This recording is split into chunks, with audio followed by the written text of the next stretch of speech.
Oui, shalom, shalom, bien-aimés dans le Seigneur. Le Père est merveilleux, il nous a encore rassemblés une fois de plus ce soir. C'est par sa grâce, bien-aimés, que nous sommes là. Ce n'est ni parce que nous avons l'Internet, car plusieurs ont eu l'Internet comme nous. C'est pas parce qu'on a des téléphones, c'est pas parce que nous avons Skype ou l'ordinateur, mais c'est simplement la grâce de Dieu. Oui, bien-aimés, notre bien-aimé Paul a commencé avec un thème très important. Pour moi, bien-aimé, c'est un message prophétique. Vous savez, dans la vie, le commencement est toujours important. Voilà pourquoi lorsqu'on posait la question à Jésus sur un point donné, il se référait toujours au commencement. Il disait souvent au commencement, il n'en était pas ainsi. Voilà pourquoi le commencement est très important. C'est vrai que Dieu ne compte pas les jours comme nous, mais si nous pouvons nous référer à cette année-ci comme une nouvelle année, nous sommes juste au commencement de cette nouvelle année. Alors si nous voulons avoir le succès, il nous convient, bien aimé dans le Seigneur, de savoir bien commencer et surtout pas seulement commencer, mais maintenir jusqu'à la fin. Car la Bible dit que la fin d'une chose vaut mieux que son commencement. Et le bien-aimé a posé des bases, il a expliqué beaucoup de choses sur le succès. Et hier, nous avons essayé de toucher la vie de David pour comprendre un peu le secret de David par rapport au succès qui peuvent nous aider. Le secret qui peut nous aider, car la Bible dit que ces choses ont été écrites pour notre instruction, nous qui sommes arrivés à la fin du siècle, à la fin des temps. Ce soir, nous allons continuer toujours avec David. Et nous allons voir un peu comment David faisait ou comment David avait fait pour connaître toujours le succès dans sa vie. Alors nous allons, comme passage de base aujourd'hui, nous allons prendre 1 Samuel chapitre 18 et nous allons lire le verset 30. 1 Samuel chapitre 18, nous lisons le verset 30. La Bible dit ceci. Les princes de Philistins faisaient des excursions. Et chaque fois qu'ils sortaient, David avait plus de succès que tous les serviteurs de Saül. Et son nom devint très célèbre. La Bible dit ici que David avait plus de succès que les serviteurs de Saül. Et son nom devint très célèbre. Lorsque nous avons vu hier que lorsque David voulait aller combattre Goliath, le roi Saül lui a dit que Goliath était un homme de guerre. C'est quelqu'un qui avait appris à combattre, à se battre depuis sa naissance. Donc c'était une façon de dire à David qu'il n'avait pas de chance de vaincre cet homme-là, parce que lui, il avait appris le combat. Et en Israël, certainement les guerriers de Saül, ses serviteurs, c'était des guerriers qui avaient appris aussi le combat et qui apprenaient aussi le combat. Mais nous voyons ici David qui n'a pas connu le cours du combat comme les serviteurs de Saül, avoir plus de succès que les serviteurs de Saül. Alors la différence entre les serviteurs de Saül et David, c'est que les serviteurs de Saül ont appris auprès des hommes, tandis que David a appris le combat dans le secret avec Dieu. Bien aimé, c'est très important. Si nous voulons connaître le succès dans notre vie, nous devons être en présence de celui à qui appartient le succès. Lisons un passage en passant dans le livre de Proverbes. Qu'est-ce que Proverbes nous dit? Regardez. Proverbes chapitre 8, du verset 14 au verset 15. Proverbe chapitre 8, le verset 14 seulement. La Bible dit ceci. Le conseil et le succès m'appartiennent. Je suis l'intelligence, la force est à moi. Le conseil et le succès m'appartiennent. Je suis l'intelligence et la force est à moi. Ça, c'est l'Éternel qui parle. Proverbe chapitre 8, verset 14. La Bible dit le conseil et le succès appartiennent à l'Éternel. Ça veut dire quoi? Si nous voulons avoir du succès, nous devons aller auprès de celui qui donne le succès. C'était ça la différence entre David et les serviteurs du roi Saül. David avait appris auprès de celui qui est le succès et de celui qui donne le succès. Mais les serviteurs du roi Saül avaient appris, bien-aimés, auprès des hommes, bien-aimés dans le Seigneur. Dans tout ce que nous faisons, si nous voulons connaître le succès, nous devons, bien-aimés, apprendre dans la présence de Dieu. Et c'est ça, bien-aimés, le secret qu'avait notre Seigneur Jésus. Nous avons dit ici que David était l'ombre de notre Seigneur. Le secret se trouve auprès de Dieu.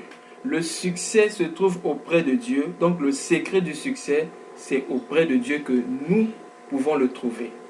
C'est lorsque nous partons bien-aimés auprès de Dieu que nous aurons le succès dans tout ce que nous allons faire dans notre vie. Voilà pourquoi il a dit le conseil et le succès m'appartiennent. Or nous savons tous que avant que les athlètes, que ce soit les athlètes, que ce soit les footballeurs, tous ceux qui connaissent le succès dans leur vie, avant d'aller sur le terrain, avant de faire quelque chose, ils commencent d'abord par recevoir les conseils. Zidane, c'est un bon joueur. Un bon joueur, il a beaucoup fait dans sa vie. Même Mike Tyson, il a frappé beaucoup de gens. Mais à ces gens bien-aimés, on envoie toujours un coach. Pourquoi? Le coach lui donne des conseils. Donc ici, le Seigneur nous révèle, bien-aimés, qu'on ne peut pas avoir le succès si on n'apprend pas d'abord à écouter les conseils. C'est pourquoi je bénis le Seigneur. Lorsque le bien-aimé Paul a posé le fondement sur ce message concernant le succès, il a dit que si nous voulons avoir le succès en cette année 2016, nous devons être des hommes qui sont à l'écoute du Seigneur, comme un peu ce qui est écrit dans Ésaïe chapitre 50, verset 4, qu'il éveille mon oreille afin que j'écoute, comme écoutent les disciples, afin de soutenir celui qui a le cœur abattu. Bien-aimé, le conseil et le succès appartiennent à notre Dieu. Et si nous voulons avoir le succès, nous devons, bien-aimé, apprendre à écouter le conseil d'auprès de Dieu. Nous pouvons voir, bien-aimé, cela fonctionner même dans la vie d'Adam. Si nous repartons au commencement, avant que Dieu ne place Adam dans le jardin, on dit que, lisons un peu Genèse chapitre 2, Genèse chapitre 2, le verset 7, là-bas on dit que, Genèse chapitre 2, à partir du verset 7, la Bible dit, l'Éternel Dieu forma l'homme de la poussière de la terre. Il souffla dans ses narines un souffle de vie, et l'homme devint un être vivant. Puis l'Éternel planta un jardin en Éden, le verset 8, du côté de l'Orient, et il y mit l'homme qu'il avait formé. Et verset 9, l'Éternel fit pousser du sol les arbres de toute espèce, agréables à voir et bons à manger. Et l'arbre de la vie au milieu du jardin, et l'arbre de la connaissance du bien et du mal. Et je lis directement le verset 16. Le verset 15. Le verset 15 dit, l'Éternel Dieu prit l'homme et le plaça dans le jardin d'Éden pour le cultiver et pour le garder. Bien aimé, qu'est-ce que nous remarquons ici? Pour que l'homme soit capable de cultiver le jardin, de connaître le succès, en cultivant et en gardant le jardin, l'homme devait d'abord être formé par l'Éternel. Donc l'Éternel Dieu a formé l'homme. Bien aimé, la formation est très importante dans la vie de tout enfant de Dieu. Donc il fallait que Dieu forme d'abord l'homme. Ensuite, Dieu a placé l'homme dans le jardin. Et dans la formation, l'homme n'avait pas d'abord vu les fruits. C'est très important, bien aimé. L'homme n'a pas d'abord vu les fruits. La Bible, vous remarquez ici que ce n'était pas seulement l'arbre de la connaissance du bien et du mal qui était agréable à la vue, mais c'était tout ce que l'Éternel avait créé. Remarquons ici au verset 9. L'Éternel Dieu fit pousser du sol des arbres de toute espèce, agréables avec S, à voir. Donc, tous les arbres étaient agréables à voir et bons à manger. Il n'y avait pas que l'arbre de la connaissance du bien et du mal, mais tous les arbres étaient agréables. Mais, avant que l'homme, parce que on remarque ici que l'homme a été formé quelque part et Dieu a placé l'homme dans le jardin qu'il avait créé. Donc, nous comprenons par là que l'homme a eu d'abord à être dans la présence de Dieu, à voir d'abord Dieu avant de voir ce que Dieu avait créé.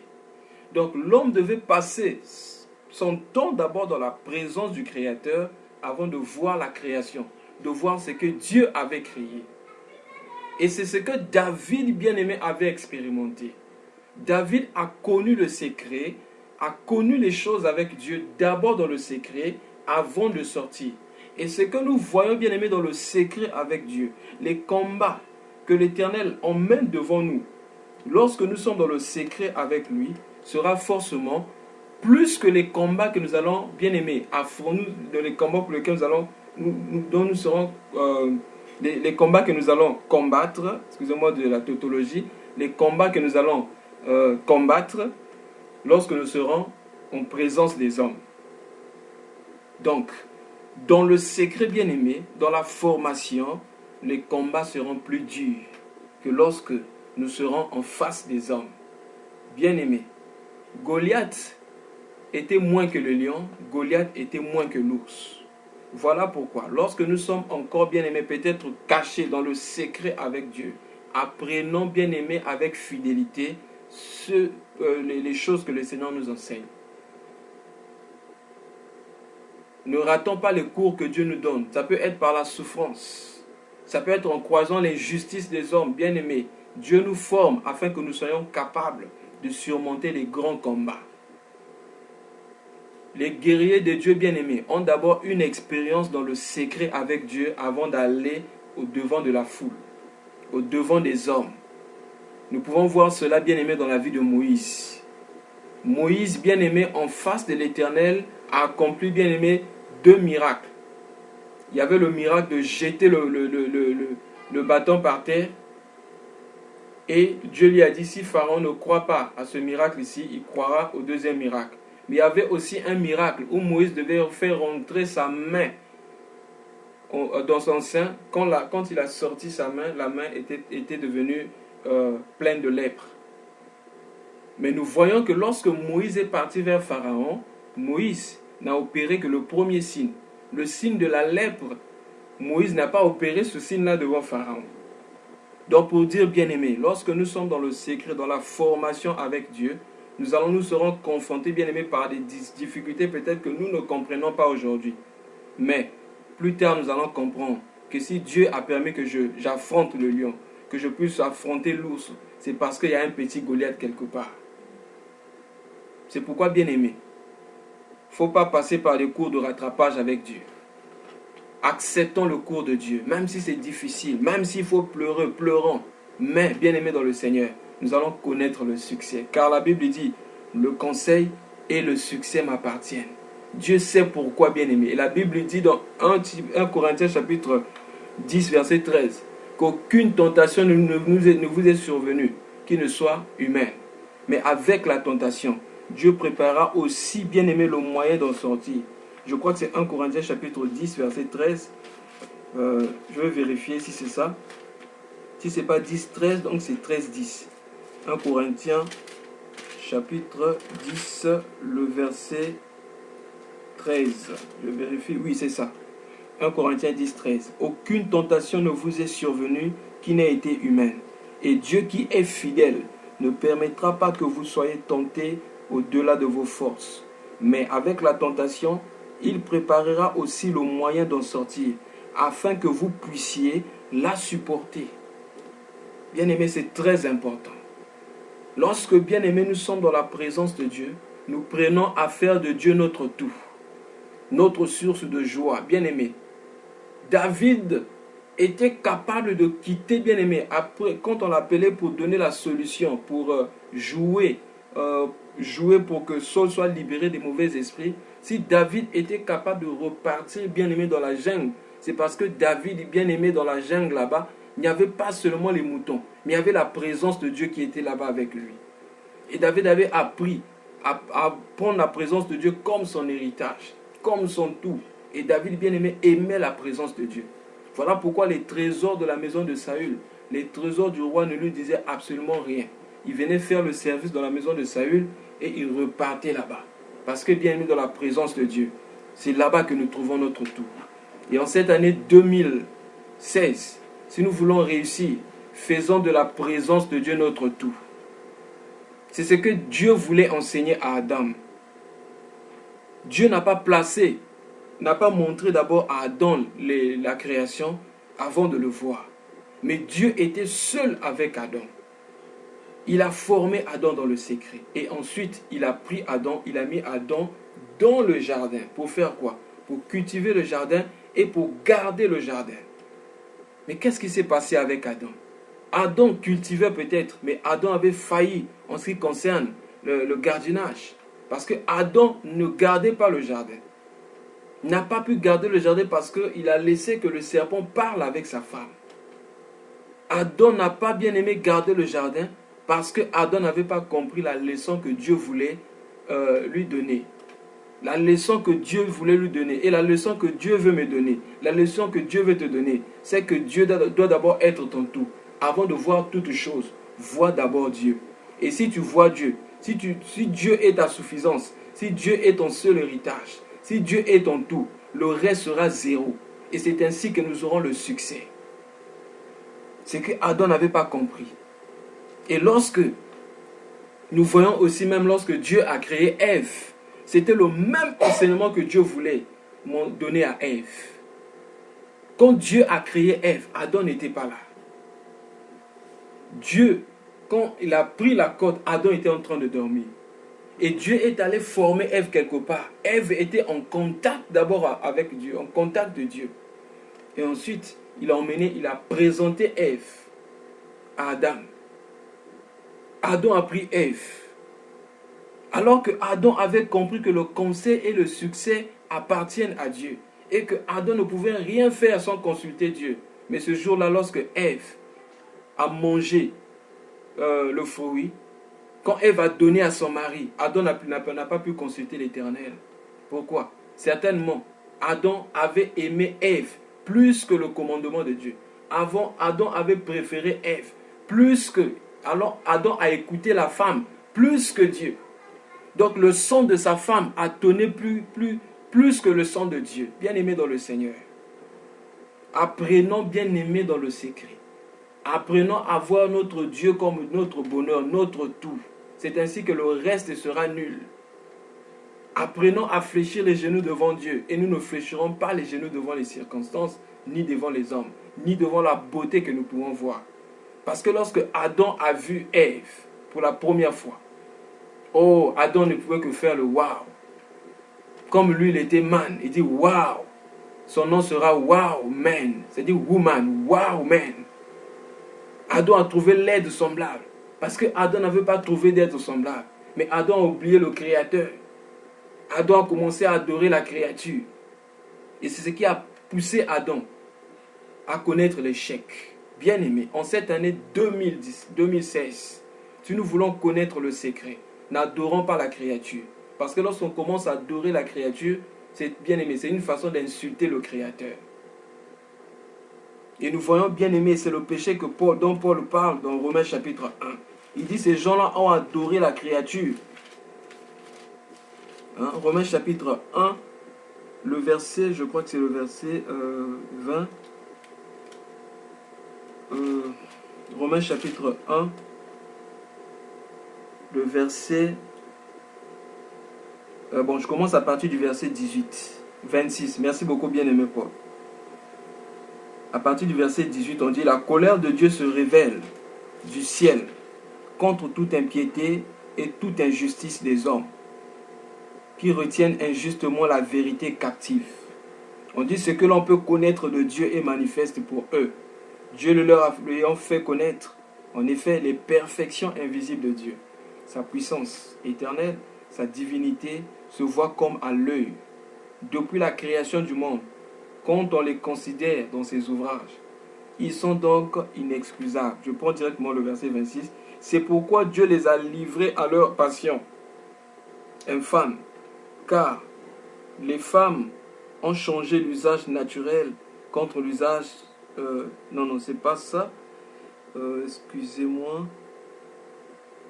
Bon, je continue, le verset 21. Puisqu'ayant connu Dieu, ils ne l'ont point glorifié comme Dieu et ne lui ont point rendu grâce. Mais ils se sont égarés dans leurs pensées et leur cœur sans intelligence a été plongé dans les ténèbres. Se vantant d'être sages, ils sont devenus fous. Et ils ont changé la gloire du Dieu incorruptible en image représentant l'homme corruptible, des oiseaux, des quadrupèdes et des reptiles. C'est pourquoi Dieu les a livrés à l'impureté selon les convoitises de leur cœur, en sorte qu'ils déshonorent eux-mêmes leur propre corps. Eux qui ont changé la vérité de Dieu en mensonge, et qui ont adoré et servi la créature au lieu du Créateur béni éternellement. Amen. C'est le verset 25. Ils ont adoré et servi la créature au lieu du Créateur. Bien-aimé dans le Seigneur, le secret de David, c'était le lieu de sa formation. Le secret du succès, c'est la formation. C'est comme celui qui se prépare pour un examen. Le succès, bien-aimé, ne sera pas déterminé seulement au fait d'être dans la salle de classe le jour de la composition, mais le succès, bien-aimé, commence dès le premier jour de la rentrée scolaire ou la rentrée universitaire. Ce que nous allons faire, ou bien l'examen que nous allons passer à la fin de l'année, c'est le résultat de ce que nous apprenons du premier jour de la rentrée jusqu'au dernier. Et c'est ça, bien-aimé, le secret. C'est ce que Dieu voulait enseigner à Adam. Mais Adam, le premier Adam, n'a pas compris ça. C'est pourquoi l'apôtre Paul nous explique maintenant dans 1 Corinthiens chapitre 15, de la même façon que nous avons hérité l'image du terrestre, nous pouvons aussi, bien-aimé, avoir en nous l'image de celui qui est céleste. Ainsi, il dit, tels sont les terrestres et tels sont aussi les célestes. Le premier homme tiré de la terre est terrestre, mais celui qui vient du ciel est céleste. Je vais lire ça. 1 Corinthiens chapitre 15. Nous lisons au verset 45, du verset 45 jusqu'au verset 48. C'est pourquoi il est écrit: le premier homme, Adam, devint une âme vivante. Le dernier Adam est devenu un esprit vivifiant. Mais ce qui est spirituel n'est pas le premier, c'est ce qui est animal. Ce qui est spirituel vient ensuite. Le premier homme tiré de la terre est terrestre. Le second homme est du ciel. Tel est le terrestre, tels sont aussi les terrestres. Tel est le céleste, tels sont aussi les célestes. Mais non, nous nous identifions à qui? À Adam ou à Christ? Un seul homme a péché, il a entraîné toute l'humanité dans le péché. Voilà pourquoi, si je suis encore en Adam, je serai attiré vers les choses terrestres. Je trouverai mon plaisir dans les choses terrestres. Mais le second homme, qui est céleste, lui nous apprend maintenant l'obéissance. C'est-à-dire, il a trouvé, bien aimé, son plaisir en Dieu. Voilà pourquoi la Bible dit, le Seigneur Jésus a dit lui-même, j'ai quitté le ciel, je suis venu sur la terre pour faire la volonté de mon Père. Et dans Jean 8, 29, il dit, celui qui m'a envoyé est toujours avec moi, parce que je fais toujours ce qui lui est agréable. Le second Adam, le Seigneur Jésus-Christ, n'a pas commis la même bêtise qu'Adam. Mais il a trouvé son tout. Il a trouvé son plaisir, tout son plaisir dans le Père. Voilà pourquoi il pouvait prier avec larmes pour ne pas attrister le Père. Il pouvait prier avec larmes pour ne pas être conduit par la création, mais être conduit par le Créateur. Et c'était ça, bien aimé, le secret du second Adam. Tout le temps, il passait son temps, bien aimé, devant la face du Père. Il avait appris à regarder d'abord au Père avant d'aller vers les hommes. Voilà pourquoi. Même quand ces gens-là venaient pour le piéger par des questions, il ne pouvait pas succomber. Même quand ces gens-là l'insultaient, ça ne lui disait absolument rien. Mais il remettait tout au Père, parce que le Père était tout pour lui. Bien-aimés dans le Seigneur, nous pouvons aussi voir le même principe.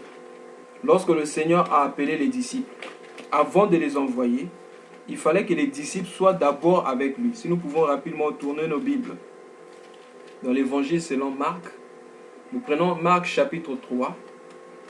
Marc chapitre 3, du verset 13 jusqu'au verset 15. Marc chapitre 3, du verset 13 jusqu'au verset 15. Voici ce que la Bible dit. Il monta ensuite sur la montagne. Ici on parle de Jésus-Christ. Il monta ensuite sur la montagne. Il appela ceux qu'il voulut et ils vinrent auprès de lui. Il en établit 12. Regardez bien. Il en établit 12. Pourquoi? Pour les avoir avec lui et pour les envoyer prêcher avec le pouvoir de chasser les démons. C'est très important, bien-aimé. Lorsque le Seigneur nous appelle, bien-aimé, lorsque le Seigneur nous appelle, il nous appelle d'abord pour nous avoir avec lui. Il nous appelle pour être dans sa présence avant d'aller dans la présence des hommes. Il nous appelle d'abord à communier avec lui avant d'aller dans la présence des hommes. Voilà pourquoi même notre Seigneur Jésus-Christ nous montre aussi ce secret dans le livre de Matthieu chapitre 4, le verset 10. Lors de la tentation, quand le diable a tenté le Seigneur Jésus, la troisième tentation, si un bien-aimé peut nous lire ça, dans Matthieu chapitre 4, le verset 10. Si un bien-aimé peut nous lire ça, Matthieu chapitre 4, le verset 10.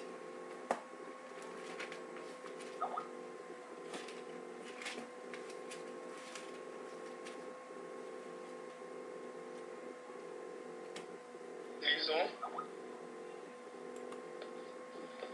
Matthieu 4, verset 10.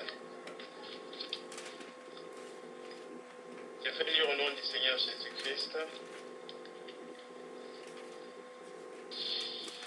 Matthieu 4, verset 10. Alors, voici ce que nous dit la Bible. Jésus lui, retire-toi Satan, car il est écrit, tu adoreras le Seigneur ton Dieu et tu le serviras lui seul. Amen. Amen. La Bible dit, tu adoreras l'Éternel ton Dieu et tu le serviras lui seul. Donc le même principe revient ici. Adam, avant d'aller servir dans le jardin, avant d'aller conserver le jardin, avant d'aller cultiver le jardin, il devait d'abord être avec le Seigneur. Il devait d'abord être avec Dieu. C'est pourquoi l'homme a été créé au soir du 6e jour. Et le 7e jour, c'était le repos. Parce que l'homme devait d'abord passer son temps dans la présence de Dieu. Afin que l'homme apprenne à avoir Dieu comme tout. De telle sorte que le reste soit considéré comme rien. Et le Seigneur nous montre ici, avant d'aller servir l'Éternel, il faut d'abord l'adorer. Sans l'adoration, il n'y a pas de service. Sans l'adoration, notre service bien-aimé sera vain. Voilà pourquoi nous voyons même dans la maison de Marie et Marthe, La Bible dit que Marie avait choisi la bonne part. Mais Marthe a commencé à travailler. Marthe s'occupait à faire beaucoup de choses. Mais Marie avait compris qu'il fallait d'abord être au pied du Seigneur avant le service. Jésus n'a pas fait de problème à Marthe parce que Marthe travaillait. Non, il a fait des problèmes à Marthe parce que Marthe n'avait pas bien commencé les choses. Car avec Dieu, on commence d'abord par être avec lui avant d'aller servir. Aujourd'hui, malheureusement, l'accent est mis sur le service. Mais Dieu ne cherche pas des serviteurs. Il y a déjà beaucoup d'anges bien-aimés dans le ciel. Dieu cherche les adorateurs. Et un adorateur, c'est celui qui vit dans la présence de Dieu. C'est celui qui marche avec Dieu. C'est celui qui a tout. C'est celui dont Dieu est tout pour lui. C'est ainsi que notre travail sera bien-aimé effectif. Jésus a dit, tu l'adoreras d'abord. Ensuite, tu le serviras lui seul. C'est très important. Parce que si nous adorons, si nous ne commençons pas bien aimer notre service par l'adoration, bien aimé, on peut bien aimer facilement frapper à côté. Parce que c'est dans l'adoration que nous voyons le modèle du tabernacle. C'est dans l'adoration que Dieu nous révèle ses secrets. Comment voulons-nous aller servir sans connaître les secrets de Dieu? J'aime l'exemple que le bien-aimé Paul a donné une fois. Je ne sais pas s'il peut se rappeler de ça. Lorsque il y avait un séminaire, je crois, à Bangalore sur le service. Sur le service. Je crois que c'était en 2013, si j'ai une bonne mémoire. Je crois que c'était sur le service, ce séminaire-là. Le bien-aimé avait dit quelque chose que j'avais écrit dans mon calepin et j'aime beaucoup ça. Il dit comment, lorsque nous partons dans un restaurant, quand on va dans le restaurant, celui qui sert à manger ne vient pas directement avec la nourriture comme ça, non. Avant d'apporter la nourriture, celui qui est venu manger au restaurant doit donner son avis, doit donner le désir de son cœur. Lorsqu'on lui présente le menu, il dit exactement ce qu'il veut manger. C'est alors que le serviteur va aller prendre à la cuisine ce que lui l'a demandé. C'est comme ça aussi dans le service. Donc, Dieu est comme celui qui est assis au restaurant. Et nous sommes des serviteurs. L'adoration, c'est lorsque nous partons vers Dieu avec le menu. Afin que Dieu nous dise, c'est ça que je vais manger. Et lorsque nous allons apporter ce que Dieu a demandé, notre service sera effectif. Parce que notre service va plaire à l'Éternel. Le plus important, c'est que le cœur de Dieu se réjouisse. Jésus a dit, celui qui m'a envoyé toujours avec moi, parce que je fais toujours ce qui lui est agréable. Or, la Bible dit, sans la foi, il est impossible de lui être agréable. Celui qui s'approche de Dieu doit croire que Dieu existe et qu'il est le rémunérateur de ceux qui le cherchent. Pas de ceux qui cherchent auprès de lui, mais de ceux qui le cherchent. C'est-à-dire de ceux-là qui cherchent le cœur de Dieu.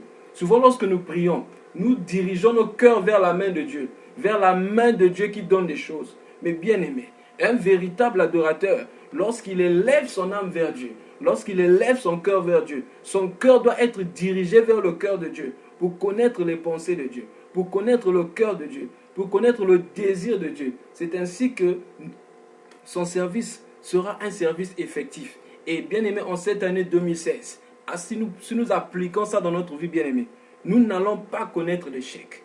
Nous allons toujours réussir. Et nous allons réussir, bien aimé, dans tout ce que nous allons faire. Que le Seigneur nous bénisse tous et que le Seigneur nous aide à comprendre encore ces choses et à marcher avec lui.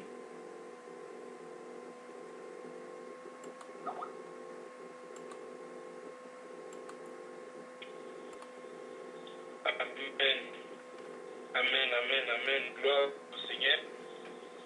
Oui, bien-aimé, Dieu merveilleux, il nous a parlé.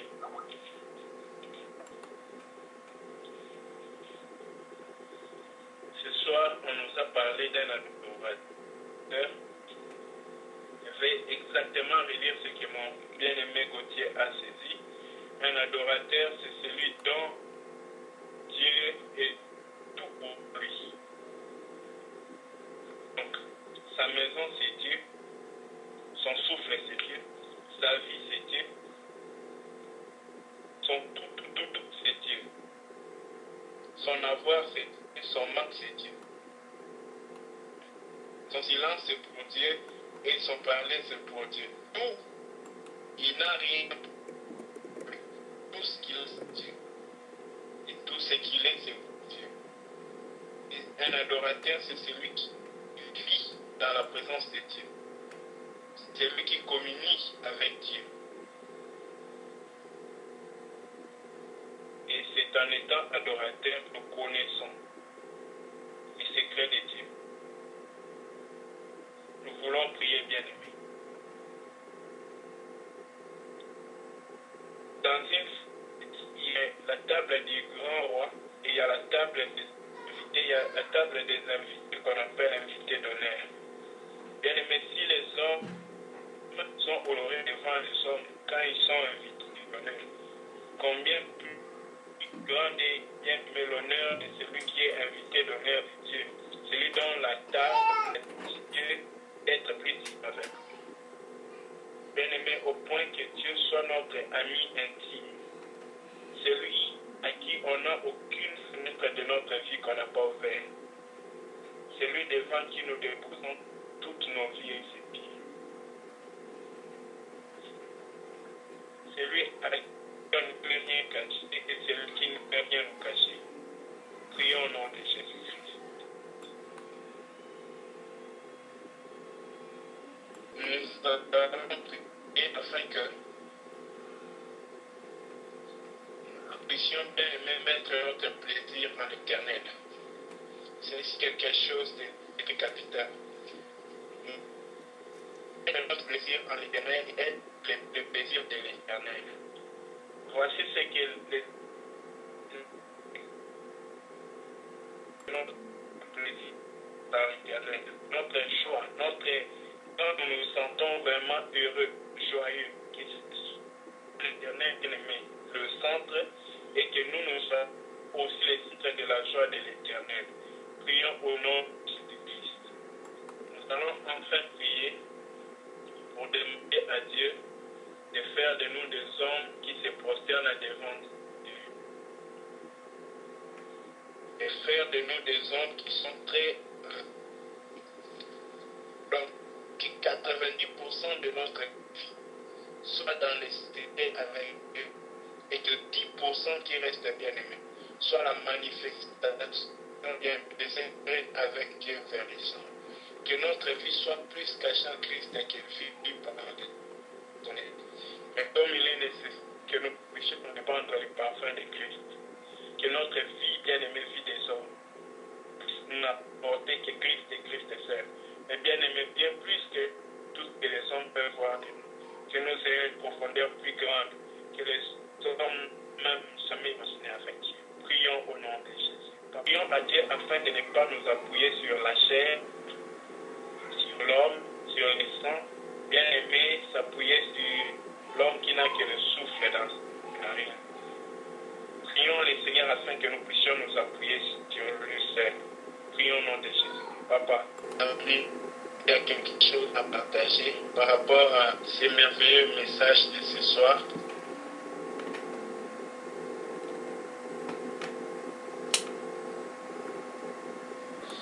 Il y a un décret qui fait que dans le livre des Actes,